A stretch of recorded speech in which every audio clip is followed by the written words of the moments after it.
The Real Monica Adams Show is brought to you by Kaufman Outdoors and The Porch in Wildwood. And good morning. Welcome into the Real Monica Adams Show. Happy Monday to you. I hope you had a fabulous weekend. Maybe you saw my reel. I had Mama Jackie in the hot tub last night. Take a look at that if you have not. I enjoyed the weather so much, and I think we're going to have a beautiful day here in St. Louis, Missouri. Welcome to you if you're watching us from another city, another state, or another country. As we know, more and more of you are spreading the word of waking up to positivity with your family and friends all over the world, and we love that. So when you sign on, please do us a favor. Let us know where you're watching from. And just to give you a little background, we are on 7 platforms, 7 a.m. Central, Monday through Friday. We start off with a little news you can use. That includes some weather for our immediate area. If it affects us from a national level, our aspiring meteorologist, Beckett Moore, will drop that in for you as well. And then it's a Medical Monday, and we are super excited to introduce to you today a brand new physician that has never been on the show before, but you're going to see him every other Monday, and some groundbreaking work that he's doing in Michigan. And Dr. James Clarkson will be my guest coming up in about 10 minutes. All right, let's kick things off. We start with what looks like a beautiful day on tap today. We'll see how the whole week looks. Aspiring meteorologist Beckett Moore with a segment we call What the Weather. Good evening and welcome into this new More Weather Forecast video. My name is Beckett Moore.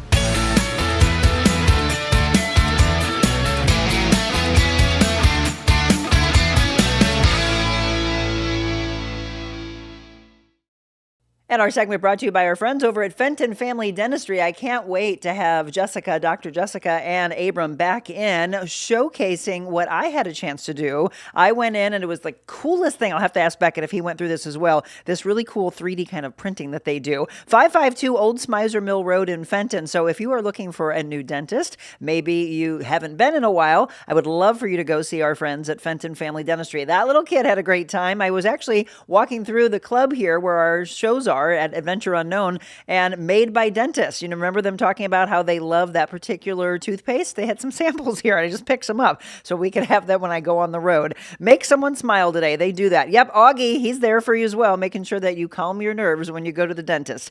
Invisalign Diamond Provider. Thank you so much to Fenton Family Dentistry for being a part of our show and sponsoring our What the Weather segment. Let's say good morning to Beckett Moore. How are you? I'm good. How are you? Wonderful. Did you have anything fun that you did this weekend? Well, I spent the last couple of days with my friends over at my cottage over in Illinois, and we came back yesterday and about 2 weeks until school's starting, so it's almost time. Bittersweet, right? Yes, for sure. Wrapping things up, getting ready. Yeah, so we'll be starting to talk about the back to school, schools, the bus stop forecast, all those things. That's crazy. We'll be bringing back into. Well, the weekend was beautiful, and I mentioned it looked like today was going to be nice, and then we'll see what the rest of the week looks like as well. All right, as you are savoring the final days of your summer, let us know what it looks like, Beckett. Yeah, so looking at the current conditions right now, we are expecting a very nice day out there today with only 67 as our temperature right there. This morning, sunny skies, dew point pretty low right now, 64, so not too humid either. Our sunset tonight will be at 8:10, and we do have calm winds out there right now. As we head into this afternoon, like I mentioned, it's not going to be too hot today. 84 degrees as our high. That's about 6 degrees below average for this time of the year, and sunny skies persisting throughout the day. Again, 67 is our low tonight as we head into tomorrow, 88 degrees and sunny. By Wednesday, we'll get up to around 90 with sunny skies, so around average for this time of the year. We drop back down into the mid-80s for Thursday and Friday, where we do see a rain chance, mainly on Thursday, and then continuing possibly into Friday morning and midday. And then by the time we get towards the weekend, that rain gets out of here, and mostly sunny skies for Saturday and Sunday. What are you expecting the timing of that rain to be on Friday? On Friday, I'm expecting it to be in the morning and midday. Okay, good, because we're going to see the Muni. We're going to meet me in St. Louis Friday evening. I don't want any rain. Yes, Let's work on not. that. The next time I see you, let's make sure we have no rain Friday night. Yes, absolutely. All right, my friend. Well, have a great week. And again, take care and advantage of all of these days leading up until you start school back up. You too. All right. Again, that's aspiring meteorologist Beckett Moore. He's been on with us for 2.5 years now, giving you the forecast. And last week told us about a meteo tsunami. Do you know what that is? Look it up. It was something I had never heard of before. But again, it's the brilliance of Beckett that's always letting us know what's going on from a weather standpoint. Now, we're going to get into news you can use. And this one, some of you in other states, you've been seeing this outbreak. There's some confusion, though, in the state of Missouri. We've been talking about cyclospora on this Medical Monday. We kick things off with this story. So Illinois, as you know, was in the original outbreak of the cases. And you can see from this map, Illinois, Indiana, we're also talking about Ohio, Michigan, Pennsylvania, West Virginia, Kentucky, Kansas, Oklahoma, in the original outbreak cases. However, Missouri now seeing about 600, but our state is still missing from the CDC outbreak map. They said that should change very soon. Local officials still urging you, check for recalls, thoroughly wash or cook your produce, seek medical care and testing if you do feel sick. Officials are receiving new confirmed cases every day in many states. They do expect the case counts to rise. And again, the Missouri State Health Department is expecting the state to be added to this official CDC outbreak map very soon. I'm sure you have heard about it by now. It is tied to shredded iceberg lettuce from central Mexico and linked to exposure at Taco Bell locations. So please, folks, again, this is not something to take lightly. We will continue to update you as we get more for Missouri and Illinois, where our immediate area is, and then, of course, all throughout the United States. Well, American Airlines making some changes. They are changing the refund policy with a stricter rule. So here's what you all need to know. They've updated their refund policy. Under it, passengers are eligible for a full refund only if your trip is canceled within 24 hours of booking and that the flight is at least a week away. Now, previously, American granted full refunds if the departure date was within 2 days of booking. This updated policy matches the refund rules that you would see already in place at Southwest and JetBlue and United Airlines. American says the policy went into effect on Wednesday. Okay, this is interesting. A discarded SpaceX rocket is on a high-speed collision course with the moon. Yeah, the rocket's upper stage will unintentionally slam into the moon this coming Wednesday, carving out a crater and sending up a plume of dust and rubble that scientists and even sky gazers are eager to observe. Drifting SpaceX rocket on a collision course with the moon after they launched a pair of lunar landers more than a year ago. Now, scientists say they're not too concerned about this particular piece of space junk, but it highlights the growing threat as more and more items cram into our orbit. Good that that's not causing any concern for them. Okay, in our next news you can use, this one we're going to show you the most expensive and least expensive states when it comes to you retiring. Where would you like to hang everything up and then enjoy your retirement days? Well, the most expensive states we're going to get to in just a second. Let's give you the least expensive. As you are looking to retire and choosing to live, you can make a significant difference in how far your savings go. And a new study from Retirement Living identifies the states that offer the most financial breathing room. Number 1 is West Virginia. And then rounding out the top 5 for, again, least expensive, Mississippi, as well as Alabama, Oklahoma, and Arkansas. So Missouri and Illinois are not making it into this. West Virginia ranked first as the most affordable state, the lowest housing cost in the nation. Median rent for a one-bedroom apartment in the state is $643 a month. So again, West Virginia, Mississippi, Alabama, Oklahoma, and Arkansas. So if you are retiring and you're thinking, where should I go? Maybe you look at some of those. Maybe you don't look at these, because this would be the rundown of the most expensive. If you are in the area of California or you're in Hawaii, those would be areas that you would say, okay, maybe not Washington State or Oregon or Colorado. Might be beautiful places to go, but it's going to cost you a little more. All right, are you a fan of The Sopranos? You're going to be sad to see this. One of The Sopranos has passed away. Star Vincent Pastore, known for playing mobsters and tough guys, died at the age of 80. Bob McGowan, who managed Pastore since his run on The Sopranos, told the AP that he learned of his death Saturday from another client, an actor on the show. He said Pastore was found in his home on New York City's island after not being heard from for a few days. They had been trying to reach him about a possible job. Isn't this sad? He is survived by his daughter, and right now they're not saying what the cause of death is. This is my favorite story of the day. You want to talk about some bravery and you want to talk about learning from our children?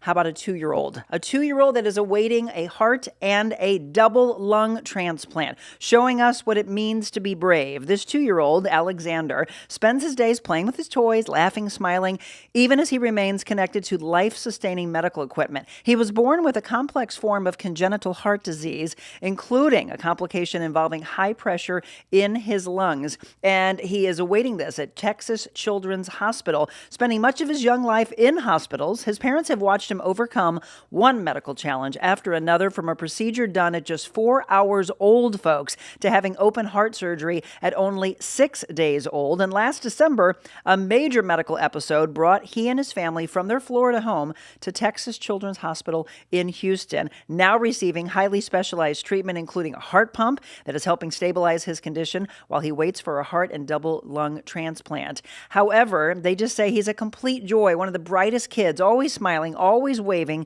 to the entire staff. And as they wait, the family has a message for others going through similar struggles, and that is, quote, "It can be really hard, but there will be better days, and this too shall pass." A big smile on his face, even though from 4 hours old, folks. And if that doesn't give you inspiration, I don't know what will. How about this? Have you seen Bigfoot? Some say they have, and now they're saying this is credible from just a few days ago. This time in rural Connecticut, maybe black bears, raccoons, bobcats, that sort of thing. Sure, that wouldn't surprise you, but Bigfoot, someone said they saw him. Neighbor said they're not so sure, but anything's possible these days. Some say maybe it's a guy just running around with a costume on, but who knows? A neighbor who wanted to remain anonymous doubts the account, given by the witness. He said he knows what it's like to be driving around in the middle of the night and some things just aren't what they appear. However, the Bigfoot Field Researchers Organization has tallied 22 reports of sightings in Connecticut, and 11 of those were in Litchfield County. So is it real? Who knows?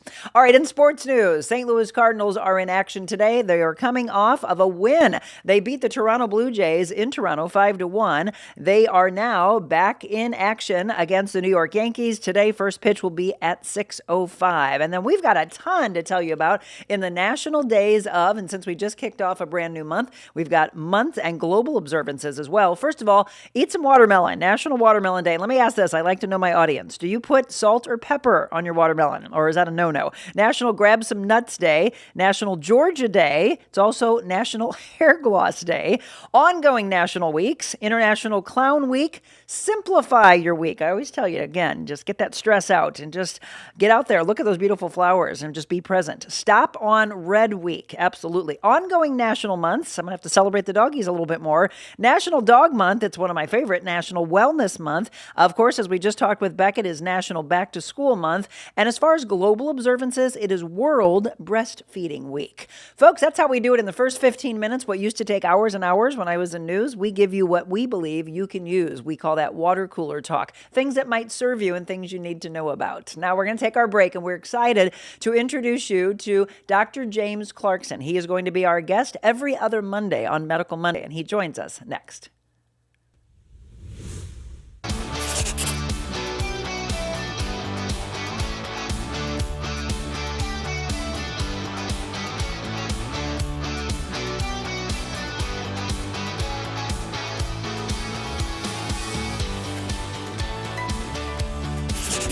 What if you could start your day feeling loose, relaxed, and ready?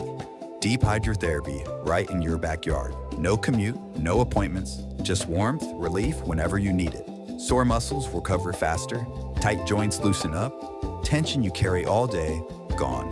Relax with your family or friends, or work out with our Michael Phelps Edition Swim Spas. Worried about maintenance? We have factory-trained service nearby whenever you need it. Plus, we're here for you long-term if you have any questions or need to refill supplies. You can even test spas at our showrooms. Spas and More, A+ rated, locally owned for 20 years. We put the ah in spa.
Well, I was teasing this yesterday when I was in the hot tub. Some of you saw that reel, and I told you that we have a guest that was going to be coming on every other Monday from Michigan.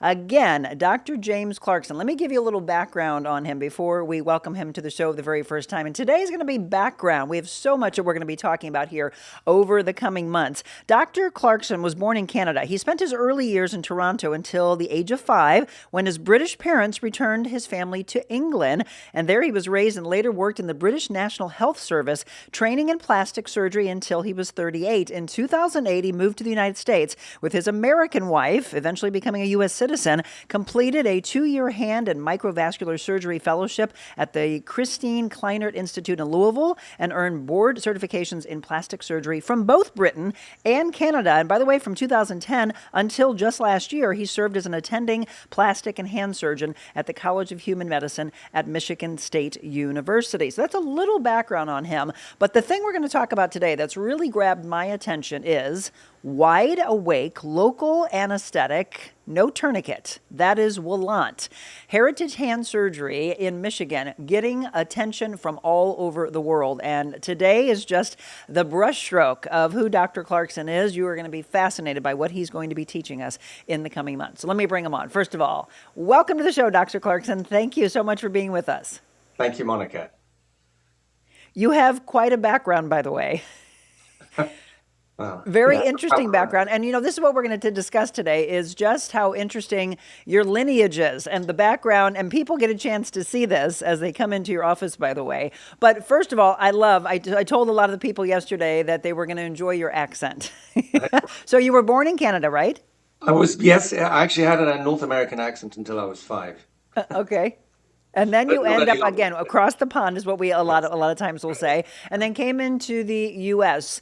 You and your wife both are physicians, correct? Well, actually, my wife is a forensic anthropologist and an anatomist. So she teaches at the College of Human Medicine at Michigan State. Well, fascinating. I can't wait to get to know your family more and more. So we're going to do that first because I love to know the backstory of someone before we get into what they're practicing and how people know you. So tell us a little bit about your family. And you just came back from pretty high up. Right. We were sharpening the saw. Yes, so we went up to 13,000 feet in the Bighorn Mountains. My eldest son, and my wife and myself. And it was pretty exhausting. It was great to really feel the edge. Actually, it was good. And as a family, we love to be outside and do our outdoor things. Our background was, I met my wife actually when she was working in Bosnia. A friend of mine was out there working for the United Nations and introduced us. So I got to know her very well when she was in the Balkans. And at that time, she was working, recovering the remains of the Srebrenica massacre. So we met there, and I thought this is a pretty interesting chick, and somehow ended up an American citizen, which really wasn't the plan at the time. That's fascinating. You guys are very, very active family, just beautiful family. We're looking at some of the pictures that Dr. Clarkson has provided for us. You've been married how many years? Goodness, around about 20 years. He's like, thanks, Monica, you put me on the spot. Do I have an anniversary coming up? I do, actually, I do. See, I'm reminding you, you got some shopping days to do. And then how old are your children? They are 16 and 18, 2 boys. 16 and 18. Okay, one of them you call a wild child. Tell me why. Yes, well, yes, he is a wild child. So I lumbered him with the names of various ancestors that have done medicine. And the last thing on earth that he ever wants to do is medicine. He is a TikToker. His particular brand of rebellion is representing children's interests in electric bikes. So it's pretty antisocial, pretty altogether crazy and difficult to control. Nothing I can do. I just have to get out of his way unless he's driving directly at me. I want to introduce him. I sent Dr. Clarkson an email last night, and I was like, I've got to introduce your son to Kaufman Outdoors because they created their own e-bike, and it's been very popular with hunters. A lot of hunters that have been using it instead of using like their ATVs, etc. Now they're using these. These are the e-bikes, but now they're getting into more of the recreational side. So I'm very interested to see what your son will think of this. By the way, if you want to follow him, he is known as Lithium Vision. 16, wild child, according to Dr. Clarkson, making content on these e-bikes that nobody wants the kids to have. So what are your thoughts when he first started, getting on these and then reviewing them? And I looked last night because you provided 2 links for us. One was on TikTok and then one was on YouTube. He has 330,000 on TikTok? Yes, he does. TikTok's it's a funny thing because the content creation is really severely amateur. So as you know, as a content creator yourself, he can create the most appalling stuff, but the kids love it. So yeah, he started it actually really quite recently. It was in the Christmas of 2024. I bought him an electric bike that he assured me only went 25 miles an hour. And this Tourniquet that he had, he then modded up over the ensuing 6 months to doing something that it was frightening. He'd done every upgrade you could imagine except for the brakes, and that was when we got concerned. So it was going way too fast at that point. The kids were very interested in seeing what he was up to. The phenomenon of electric bikes, I think, is being highly regulated now. So it's a short window. Well, I know there's a lot of parents that are scared and a little bit worried about them. Your son, though, it was funny. He was recently interviewed by a couple of girls. I was watching some of that link that you had sent us, and was that in California? That was, yeah. He went out. Yeah, he went out. We let him fly out there. He's really precocious for his age. So we let him fly out there and do this media stunt on a YouTube channel with these girls talking to him, and he didn't get arrested. He came back.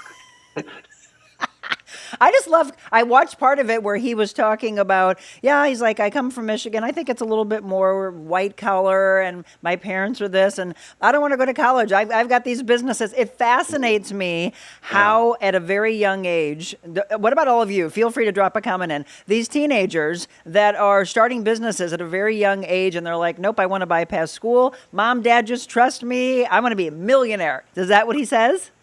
I'm afraid so. And it's like my wife and I are the most overeducated people you'll ever meet. But I see it as my job. My prime job is to keep him safe, but also get out of his way. Yeah. He's got to do his thing. Well, yeah, and we're learning from them. I tell you what, it is a completely different world. Folks, if you are just tuning in, Dr. James Clarkson, again, Heritage Hand Surgery, but we wanted a little background on he and his family so that you know the person behind all of this. So I mentioned at the beginning, Dr. Clarkson, that it's almost in your blood that it was a no-brainer for you to go into medicine. You have a long, long, long line of people who have done this before you. Give us that background. Well, so when I was interviewed for medical school back in 1989, 1990, they asked me why don't I want to do medicine, and my answer was that I just wanted to be part of a narrative that medicine is gradually changing. It's a narrative. It's not practicing medicine as it is today. And I'm a big believer that almost everything that we know today is already out of date. And this is really based on I have this strange ancestry where I'm descended from people who developed orthopedic plates. There's a guy called William Arbuthnot Lane who is my grandmother's grandfather. My own grandfather, Patrick Clarkson, was a plastic and hand surgeon in World War II. And I've got all of his archived material, all the photographs of the soldiers that he was treating. And that was all mostly down in Cassino, in the Italian theater of war, Mediterranean theater of war. And then my mother's side goes back to a guy called William Bowman. And William Bowman was pretty much the first ophthalmologist, first British ophthalmologist for sure, in the 1850s. And from him, we also have an amazing collection of Florence Nightingale letters. And Florence Nightingale was pretty much the original nurse who understood the need for cleanliness in hospital environments. Again, this was all really early, but when you think about it, not really that long ago. And there are times when you have to ask yourself, you have to really pinch yourself. You realize you're 56 years old, well, subtract 56 years from when you were born, and really these people are not that far in the past at all. Right. So the people we're that come in, they actually see these pictures. Is this in your office as they walk in? It is, yes. I have most of this stuff. Well, I have it in two locations. Obviously, I've got a large archive of them, so I can't put it all in my office. But a lot of it is in my office, correct? Yeah, I mean, this is fascinating. Again, if you have just tuned in, let me give you some background again on how you can reach out to Dr. Clarkson as you see him on the show regularly. It's Heritage Hand and Plastic Surgery, heritagehandsurgery.com. By the way, you can also reach out to him on LinkedIn. He does have a LinkedIn account. And then you can email him, Dr. C at heritagehandsurgery.com. The website is where you can get a lot of background information, and then we're going to get them a little bit more active. We're going to do the Ask the Doctor segments, maybe on YouTube. We're going to get you beyond your son. You guys can challenge each other. Who has more followers? That's hard. That's a tough. Exactly. Okay, so we've given a little background on Dr. Clarkson. Let's talk about this. Wide awake, local anesthesia, no tourniquet. So is it pronounced WALANT? It is. It is. Okay. And it's an international movement, perhaps more than it is domestic to the States. So WALANT actually came out of Canada, of our neighbors up north. And there was a pioneer up there called, and there still is, he's still very active in teaching, Dr. Don Lalonde from New Brunswick.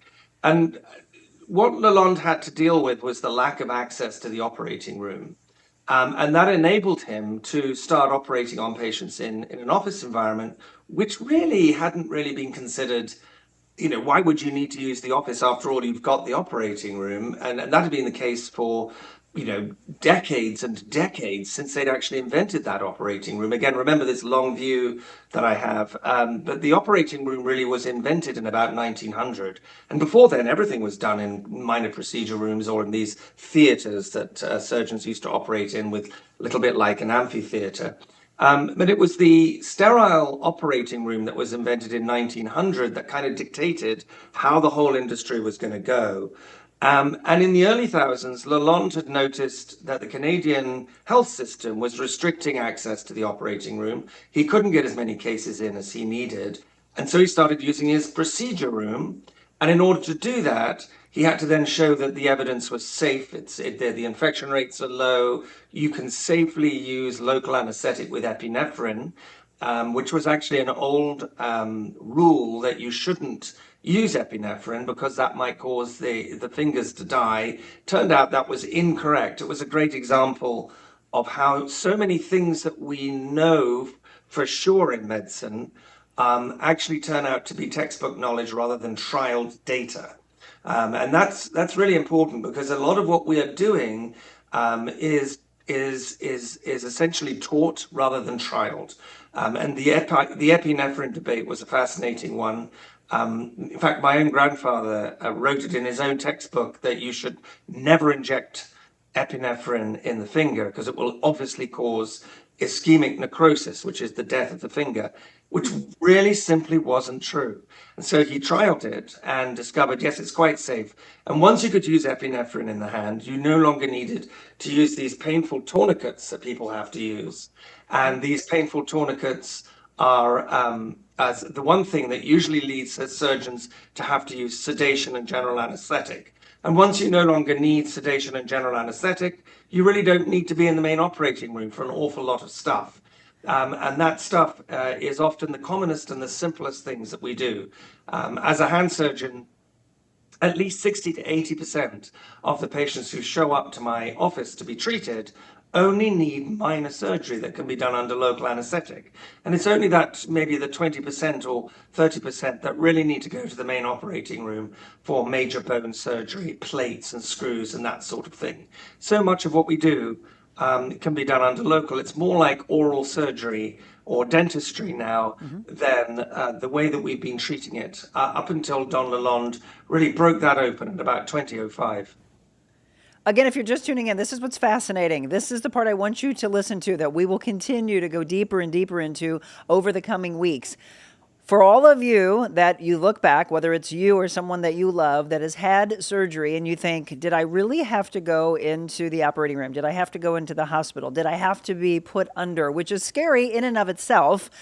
Could it have been done this way? This is why I wanted to introduce you to Dr. Clarkson, because I'm hoping that other physicians, other people in the medical field can see this and think, all right, maybe we don't have to go to that level. Maybe it can be. Who would not be a candidate for this, Dr. Clarkson? Well, look, the world has never been as old as it is now.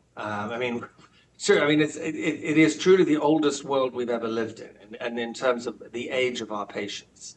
And our patients are needing more and more surgeries towards the end of their life. Now, obviously, many of those surgeries, let's be clear, are very major surgeries, and those will require general anesthetic or some form of hospital treatment. But so many of the things that we're being treated for, and this includes basic vascular work, basic podiatry work, obviously the hand, which I do, some of the plastic and reconstructive work, some of the orthopedic work, urology, it carries on and on and on, are being done in a location of care that's more complex than it should be. And that brings with it an extra tier of risk because our patients' cognitive abilities are getting more and more frail, and it isn't necessarily a good thing to be repeatedly having a general anesthetic under those circumstances.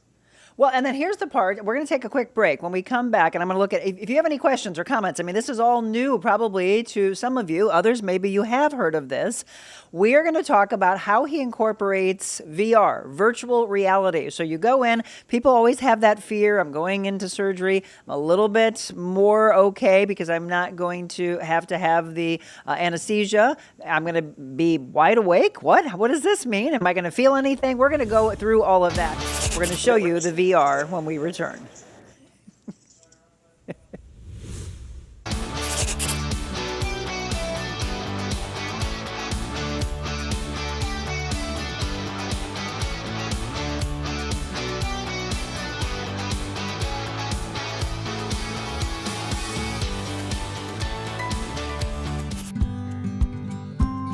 I love working here. You know, I come in here and I feel positivity with everybody, down from the housekeepers up to the CEO. Our bosses actually get on the floor with us, help us out. I've been in plenty work nursing homes, and being here, it makes me feel very happy all the time. Being around these residents is amazing things. I might cry. Working with them, it's like my grandma and my grandpa. When I'm at home, and I can come here, I feel free. When I'm having bad days, I can just walk in here and boom, I'm back into a happy place. They make everything happy and joyful, and they all respectful. They do put an impact on my life big time. That's it. I mean, yeah, that's the best memories. Hey, this is my place, this is my home.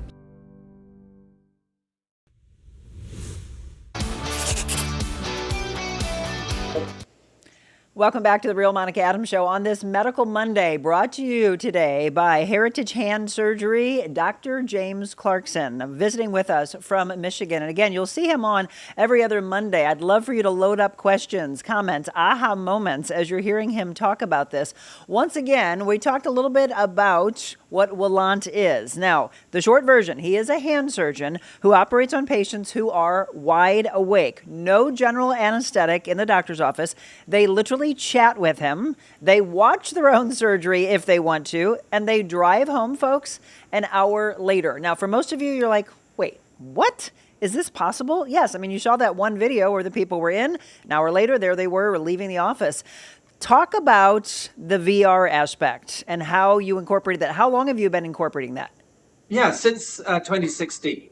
It started really because I was just introducing this awake surgical environment at the university at Michigan State. And the patients were, what I will say, they were looking at me like, what's this? You're going to do it in the office? Are we playing video games, Dr. Clarkson? Yeah, none of my patients, none of my friends ever had surgery in the office. And I knew it was a reasonable thing. By that point, we had the LALANT evidence, right? So it was no longer just my idea. It wasn't anything to do with me. It was a clearly described, a very safe technique. But within the culture of the US, and particularly in Lansing in Michigan, which is the culture that I was in, this was considered very odd. And I still think that it is considered very odd around this great country.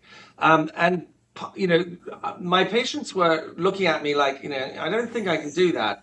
And I went home one evening, and you'll remember that Palmer Luckey, the inventor of the virtual reality systems that we're now using, had, only a few years before produced this much cheaper headset that we were able to get hold of. I mean, VR had been around actually since the 50s in one form or another, but he married together something that was super simple, which was a Victorian stereoscope and a telephone.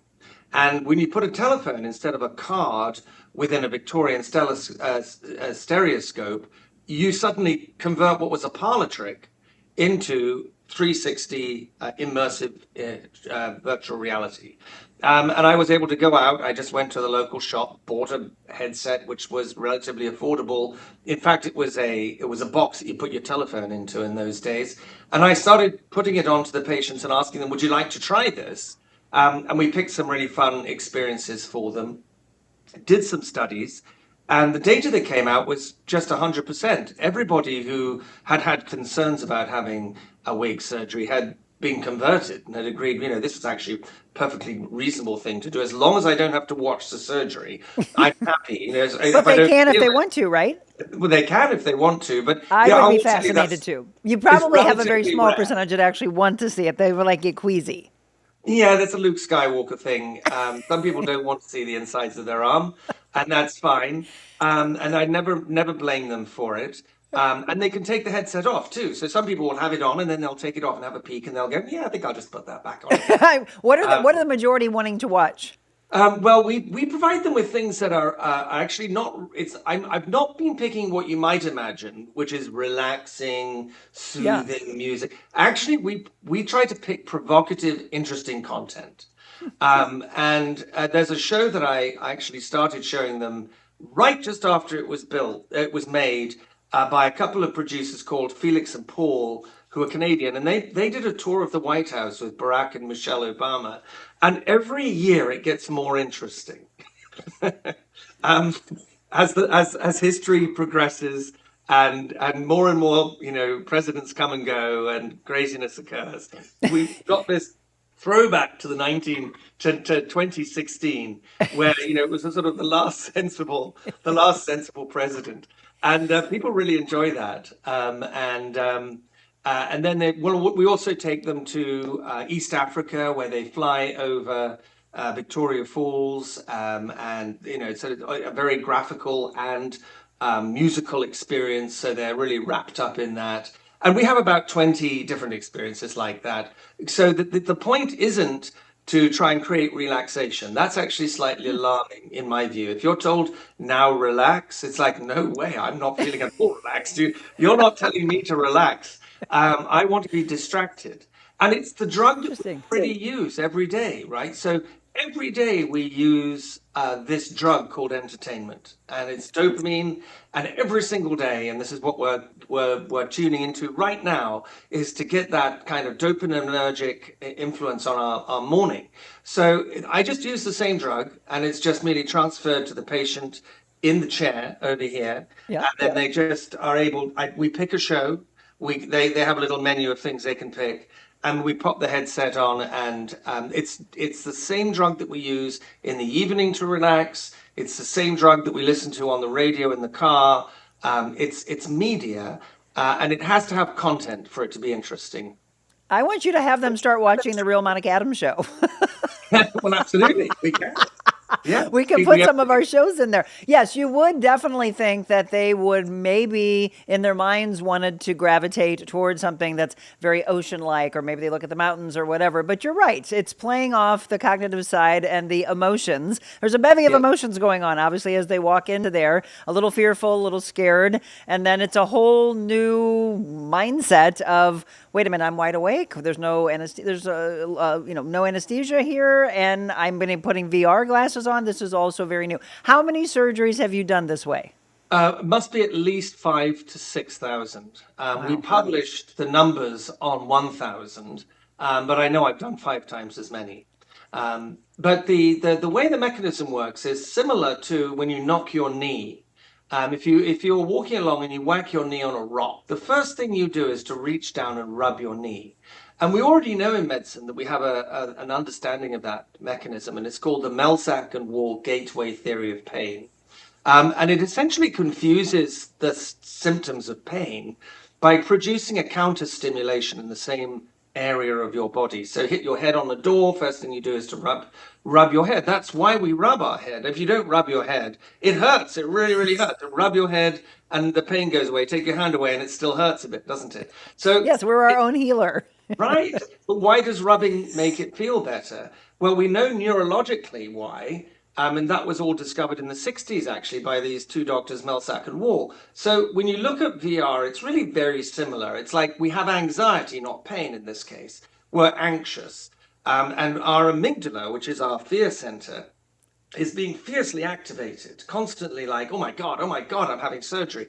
But what you do is you create an environment where you're no longer interpreting that surgery as your primary focus. You're now seeing the surgery as a part of a continuum of a much broader set of experiences. And I think of it a little bit like being in the aquarium in that glass tunnel, if any of you have been in that glass tunnel, and you see a shark swimming over the top of you in that glass tunnel. Now you look at it, sorry. Now you look at that shark and you go, whoa, look at the size of those teeth. Well, that's interesting. It might put a little shiver up your spine, but it's nothing like as scary as swimming out of La Jolla Cove in California and seeing a fin swimming towards you. That's a very different type of fear. Sure. But the same animal. So what we're doing is we're putting them in a different context. And that creates a new interpretation of their environment and the fear stimulus that they have. And it's made such a difference to so many of my patients. During the pandemic, we don't do it so often now because, children are not always, great fans of awake surgery for obvious reasons. But during the pandemic, we couldn't get kids into the operating room.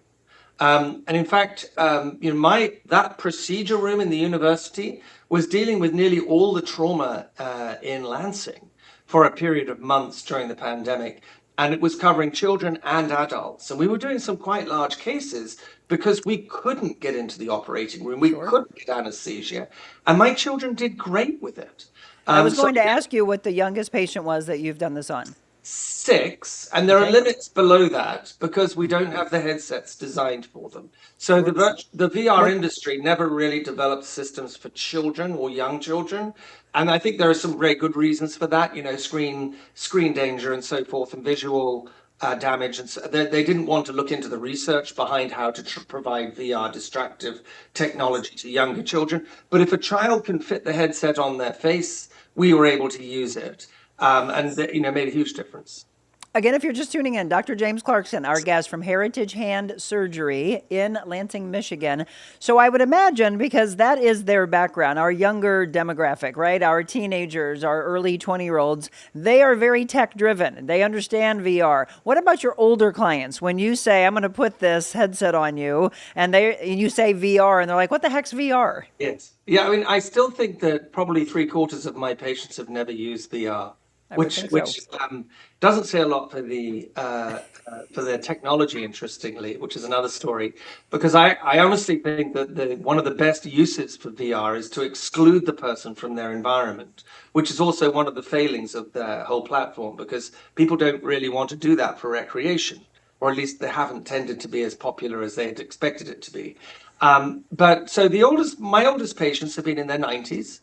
And once you explain to them that it's like a swimming mask, and that they can choose to take it off whenever they like, I'm finding that they all engage very nicely. Now, I'd also say that many of my patients in their 90s are quite sanguine to having awake surgery in the first place. So their threshold for being alarmed is quite different to someone in their midlife. And anxiety levels generally are much, much lower in my older patients. So I don't think that VR is an absolute game changer for my older patients, but for my younger and midlife patients, it's a game changer. I'm going to go to questions. So, folks, at this point, if you have any questions, comments about this, Rose said, "Hi, doctor. First, I love Canadians. I have to ask him, Monica. I know this isn't about hands, but I have a large RA nodule on my hand. I have been told if I get it removed, it'll grow back. I get so many different opinions. It's very painful. What are your thoughts on that?" Oh, well, it can be taken off awake. And we take them off here awake, here in this chair quite often. It's a fairly simple thing to do. It just really depends on how big it is and where it is. And the answer is, can it come back? Yes, it can. These RA nodules are, ideally controlled by the medication that you take for rheumatoid. But when you escape medication, if it hasn't worked, then yes, you can debulk an RA nodule. There's nothing wrong with that. But it is possible it comes back. Unfortunately, the inflammatory disease, and one of the beautiful things about rheumatoid has been how rare it's become as a surgical condition. By comparison to my trainers in the 1990s, I remember all their patients had rheumatoid. That's what hand surgeons did. Now what hand surgeons do is much more about peripheral nerve release and osteoarthritis, and the rheumatoid has become relatively rare. But it still happens, and not everybody wants to take the drugs for rheumatoid, and not everybody can afford it either. So I have a population of patients who've been on Medicaid their whole life and didn't really get the rheumatoid treatment they needed. That is the point, by the way, and we are going to dig deeper into what he just said, right? When we think of financial costs when it comes to medicine, this is what's going to blow you away. So we talked about the website. You can go onto this website. It'll ask you about your own insurance, and then you plug things in. It'll actually give you this breakdown of if you have surgery and you have anesthesia and you're put under and you are in a hospital setting. A lot of you know you've had surgeries, you've spent thousands and thousands of dollars. Then you think, okay, maybe I can have it in my doctor's office. Is this going to cut down on some of that cost? You would be blown away at this. And I only want to tease it a little bit. We're going to take a break. When we come back, we're going to mention this just a bit. I also would like to know, besides Dr. Clarkson doing this at Heritage Hand Surgery, is this something that's trickling to other offices, other physicians, other nurse anesthetists, as well as our physician assistants, that they're all learning about this and thinking, well, we need to look at this man as a leader. We need to start incorporating this. This is why I have Dr. Clarkson on, because I want to see more and more of this go into an area wherever you live. Again, questions, comments, feel free to drop them in. If you're running around, you're driving, please don't text and drive. You can shoot me a message later at info@therealmonicaadams.com. Load us up with comments and questions for when Dr. Clarkson returns, which will be on August 24th at 7 o'clock in the morning. But that cost breakdown, we're going to get to that when we return.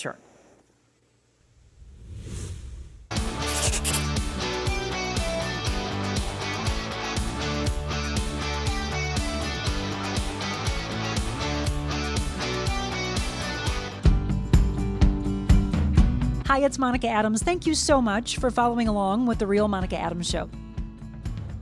But I wanted to let you know there's so much more that I could do with you, your business, your corporation.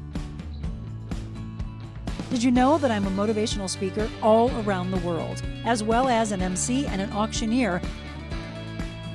So if you have an event, maybe a nonprofit organization, and you want to book me, just shoot me an email, info@therealmonicaadams.com.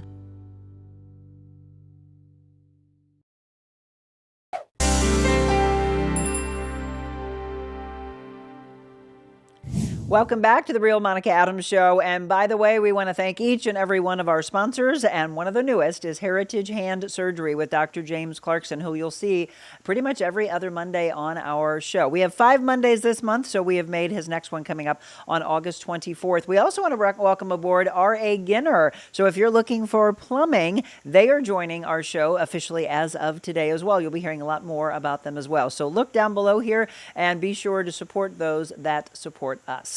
Dr. James Clarkson has been our guest, and we talked again, and before we went to the break, because I'm sure a lot of you would like to know, well, what does something like this cost? Is it more expensive than what I would think when I go into the hospital setting? No, not at all. And I love this, and I don't want to go deep into it because I want to save this for when we have Dr. Clarkson back on. But this is something that you've looked at for a long, long time and said, well, we don't need to have all these extra costs, right? Well, it's a layer cake. So the way healthcare is delivered. So remember, my background is that I came from a single payer system in the British National Health, which we won't talk about comparisons too much because it's not always great. But we came from a single payer system, which was fairly straightforward. You understood that money went in, things happened, you ran out of money, things stopped happening, etc. In the States, you have the payers, and there's such a mix of payers and so many intermediary layers of businesses that are between the physician and the patient, that the cost of a surgery can be 10 or 20 times more than the cost of the physician's fee for doing the surgery.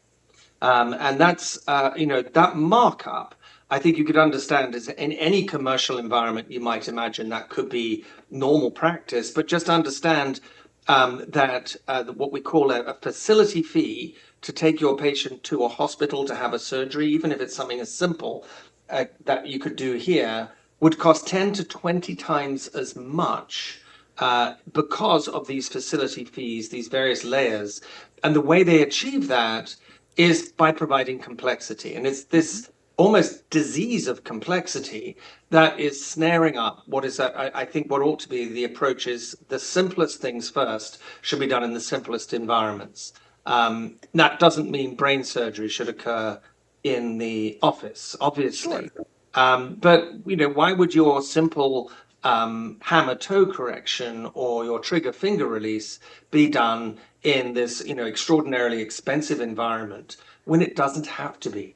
Absolutely. And that's the thing, Dr. Clarkson. People get done with going into a hospital setting or even like an urgent care setting, and then they come back and they think that they have every bill that's being sent to them. Then here we go months later, and months later, they're getting more and more, and they're like, what is this one for? What is this one for? How many people were in the room for this? So that exact same surgery that you're going to a hospital setting for or anything else than the doctor's office, it's the same surgery, but you are spending so much more. Why? This is one of the biggest things that Dr. Clarkson is wanting to say, look, we can do this. Again, like he said, if it's a major surgery, that's a whole different story. That's not what we're talking about.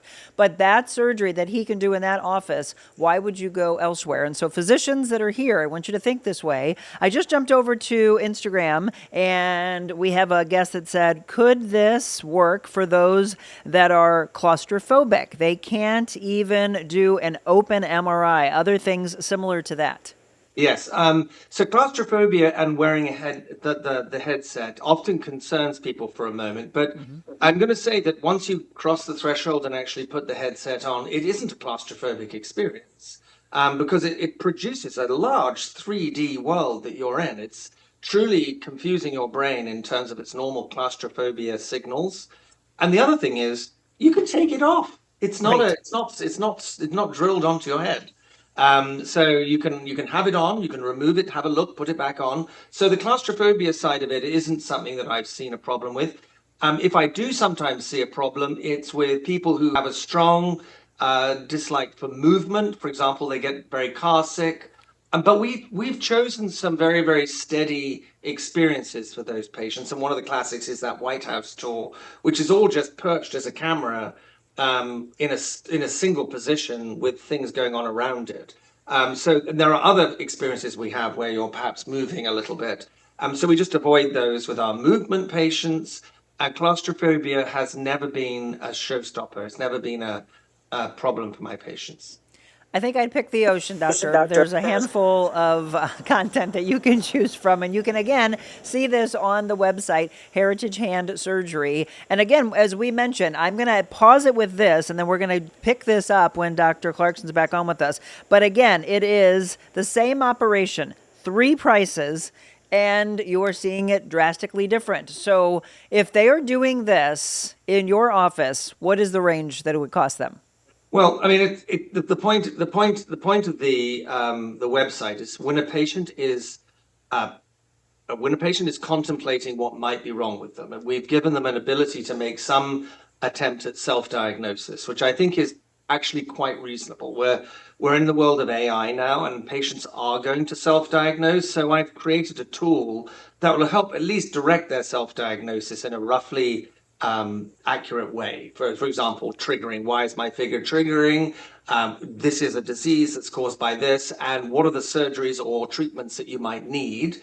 And then what I wanted to give them was, so if you do need it, how much would it cost in various different locations? And there are three prime locations, right? One of them is your local hospital, which is called a hospital outpatients department.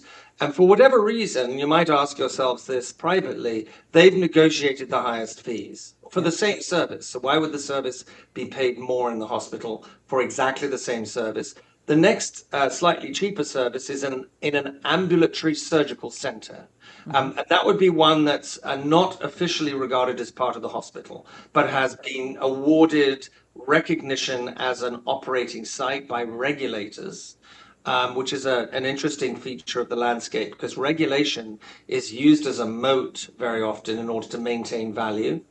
And then the last part is an unregulated procedure room, right? So the procedure room can offer the procedure at essentially whatever it costs a surgeon to do the procedure. And there are some expenses involved with providing this type of facility, plus the surgeon's fee. And that is a combination that's that the system, as we currently know it, doesn't really recognize. I mean, it'll pay the surgeon to do the surgery in the office, but we haven't created a payer culture that recognizes the savings that can be achieved when you send your patients to an office environment for those appropriate surgeries. Don't you all love this? Dr. Clarkson is wanting to be the healer of why he got into this field, but he doesn't want to charge you, and I don't want to say an arm and a leg, I want to say a hand and a leg. But he is wanting to be a leader in this industry. So besides you doing this in Michigan, how many others are doing this around the world? So around the world, there are thousands and thousands of physicians doing awake surgery in procedure rooms and also in the main operating room. And that's but what about incorporating the VR aspect? The VR aspect, yes, VR is relatively rare. I am just written a chapter with some other VR users that we're publishing in a new plastic and hand surgery textbook. So they're out there. But it's a relatively niche area. Remember, you can be distracted by a television, by music. I know a surgeon who plays a video and lights on his ceiling while he's operating with a little headlight. So there are many ways to distract a patient. But awake surgery as a phenomenon, Don Lalonde has really pushed that out around the world. The question is, who gets to have awake surgery in an office setting in the United States? And one paper came out recently estimating about 2% of appropriate cases get offered here under awake surgery in the office setting. And the reason is that we have this economic landscape that pushes patients towards complexity, because there are other people apart from the surgeon and the patient who are interested in the money. I mean, to be quite clear, right. And that intermediary group, which is something we can expand on, they're not bad people. They're just simply running medicine. It's medicine as a business. It's medicine as a service. How do you fund a hospital? Hospitals have to be funded somehow. We can go into how funding for a hospital occurs. But one of the ways is to perform as much as you possibly can in the hospital setting, even when it could be done in the office. A lot of it, again, folks, is for when you're walking in that door. Are you paying for this entire facility? Why? Pay for what needs to be done, the surgery itself, to a brilliant physician like our friend, Dr. James Clarkson. I'm so glad that we were able to introduce you to him today, give a little background. We have so much more to cover in the coming weeks and months ahead. August 24th, mark it on your calendar. It's the next time you'll see Dr. Clarkson on with us from Heritage Hand Surgery. Again, I want to give you all the information, the website itself, and then we were looking into the best places to contact him for any questions. So Heritage Hand Surgery, clarkson.com is the website. You can find him on LinkedIn. He also does have a Facebook page. We're going to get him to be a little bit more active on. We're going to try to get a YouTube channel and everything going for him as well. We'll do a little Ask the Surgeon. But again, any comments or questions or aha moments, this is, for a lot of you, first time you're ever hearing about something like this. And I'm thrilled that we're going to be able to go deeper into this when we see Dr. Clarkson again. Just absolutely, first of all, we want to thank our friend, a mutual friend, Afan Wahid, for connecting us. I'm seriously looking forward to future shows with you. And just this part, when he started to tell me, I'm like, wait, what? Wide awake? What? What? VR? What? That's kind of probably how a lot of people are initially. You can also shoot Dr. Clarkson an email if you have questions for him or myself for our future shows. You know, mine is info@therealmonicaadams.com and his is drc@heritagehandsurgery.com. Well, we talked a lot about fear and anxiety, so to me it's a no-brainer that we're going to end the show with 100 Days to Freedom from Fear and Anxiety. So all you have to do, Dr. Clarkson, is pick a number between 1 and 100 for me. 27. 27. We're going to do day 27 of 100 Days to Freedom. Sir, thank you so much for joining us, and I'm looking forward to seeing you again on the 24th. Yes, thank you. I'll see you then, Monica. All right, thank you. Don't go anywhere. We'll let you know what's coming up for the rest of the week when we return.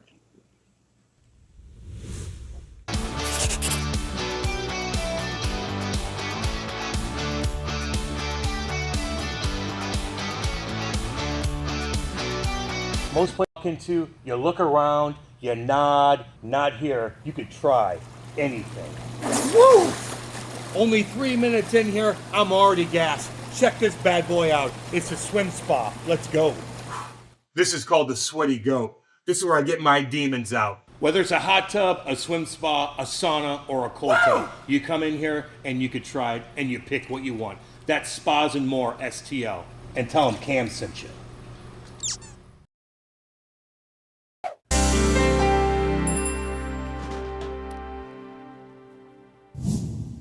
Welcome back. Wasn't he amazing? I just cannot wait for these future shows. So much to talk about, and I hope this one gets into the eyes of our leaders here. We have brilliant physicians. We have incredible hospitals, St. Louis University, WashU, Barnes.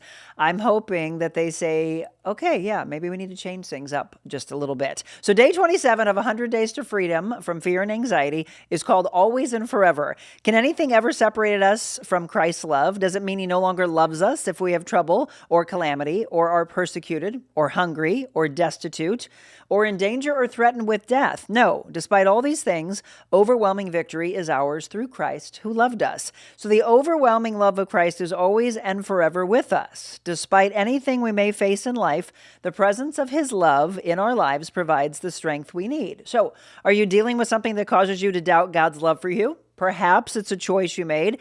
The consequences are harsh. Maybe you're experiencing hardships and wonder where God is in all of the struggle. These are not uncommon feelings. When life isn't all rosy, we doubt the love we're promised in Christ.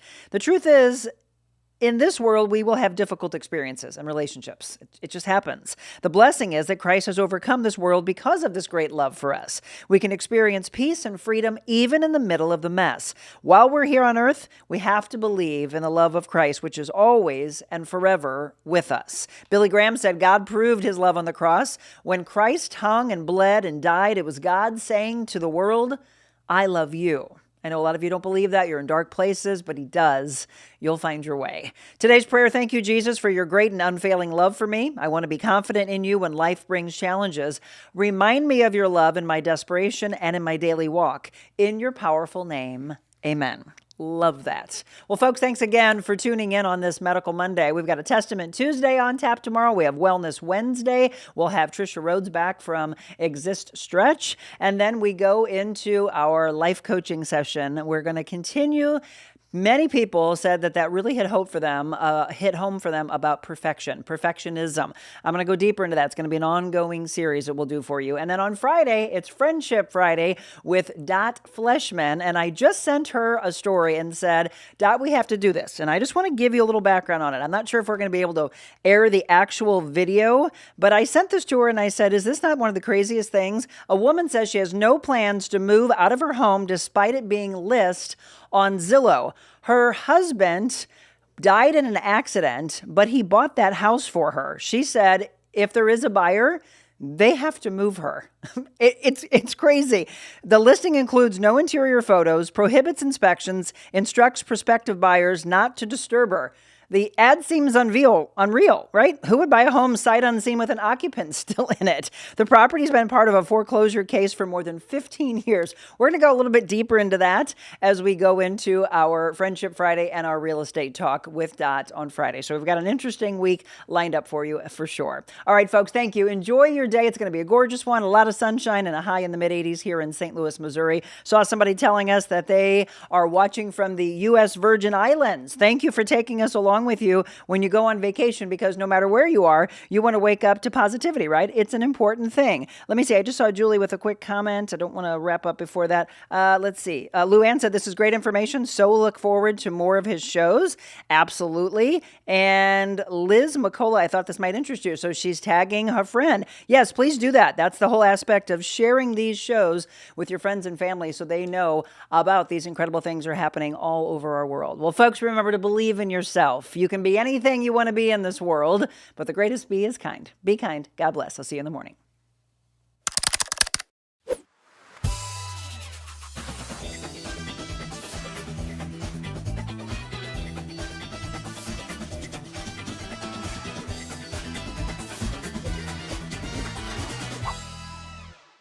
The Real Monica Adams Show is brought to you by Kaufman Outdoors and The Porch in Wildwood.